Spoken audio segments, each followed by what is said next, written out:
What's up, fish lovers?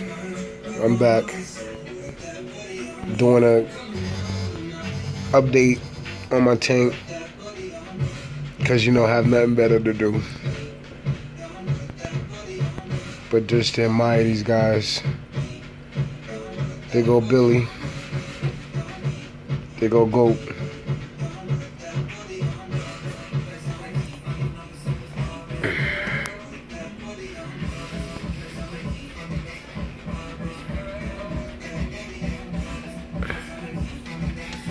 And this happens to be a 40-gallon breeder.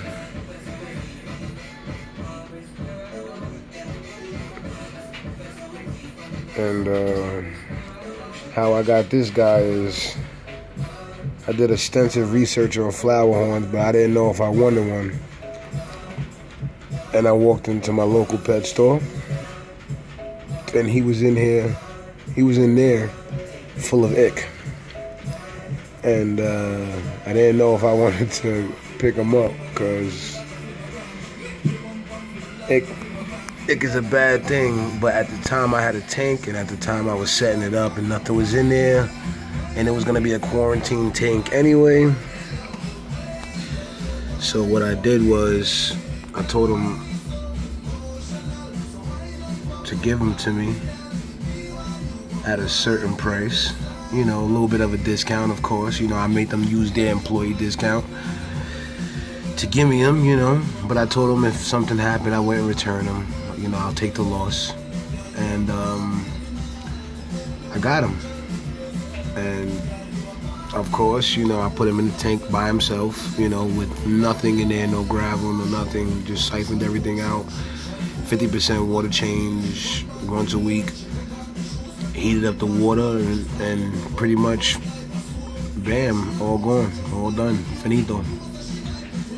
And I thought he needed a tank mate, but I know how the aggressions can be very aggressive. So I got Billy a friend, and it happens to be Goat. And as you can see,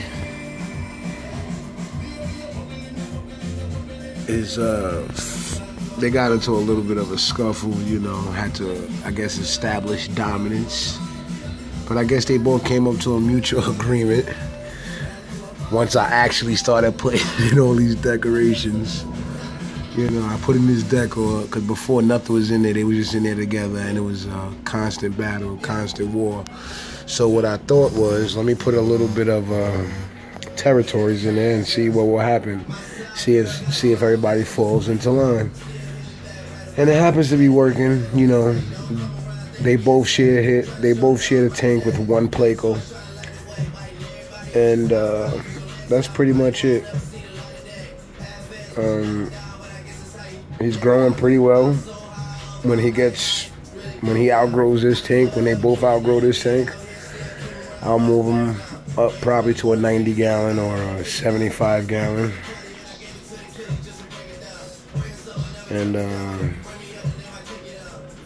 the only thing is, yes, when I feed the gar, I feed him live, and sometimes the flower horn does get some, but it's not much, because honestly, sometimes it's like 3, 4 out of the whole batch that I give. I can't lie. He gets kind of greedy, but every once in a while, it's alright for him to indulge himself. But I give him definitely a variety of a diet.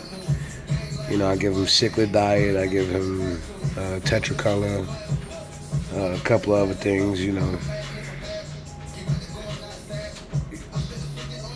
And this is him. I admire his colors. I admire when he fires up. I admire the fluorescent colors that he has. So he wants to run, be camera shy. So we'll just go back to the tank. But this is my 40-gallon breeder, folks. I know I have one little light. It looks like a little spotlight touching the sea ocean. Sometimes it looks nice, but then sometimes I'm like, nah, I need to definitely get a bigger light.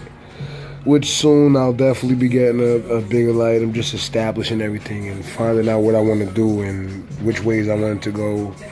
And now I'm finally on that path, so I'm just sharing my trials and my tribulations and my upbringing into this world. I'm just telling y'all how I'm gonna make this world a cichlid world, you know. Trying to try my hand in breeding a little bit. I got some up and coming fish coming in. I got some up and coming tanks coming in. I got some up and coming equipment coming in. So stay tuned, you know. Right now we're starting from nothing. Soon hopefully will be something. You know, I want to get into the small breeding of African cichlids, see how that goes. Not major like Cichlid Shack or something like that. Not major like them or KG Tropicals or anything like that. I just want to do some small experimental family stuff, you know. Just a little bit of breeding, a little bit of, you know, I'm definitely thinking about a Frontosa tank. Frontosas I'm in love with. You know, this will be the only South American cichlid that I will keep, you know, is a flower horn. I will not get no other fish besides African cichlids. You know, the guard always had a special heart, you know, and there's one other fish that I always wanted, which is a red arowana, but I'm not going to even touch that fish unless I have the efficient house for it. So stay tuned, folks. All right, later. Hex cichlids, Hex World. Show love. Like, comment, and subscribe. Thanks.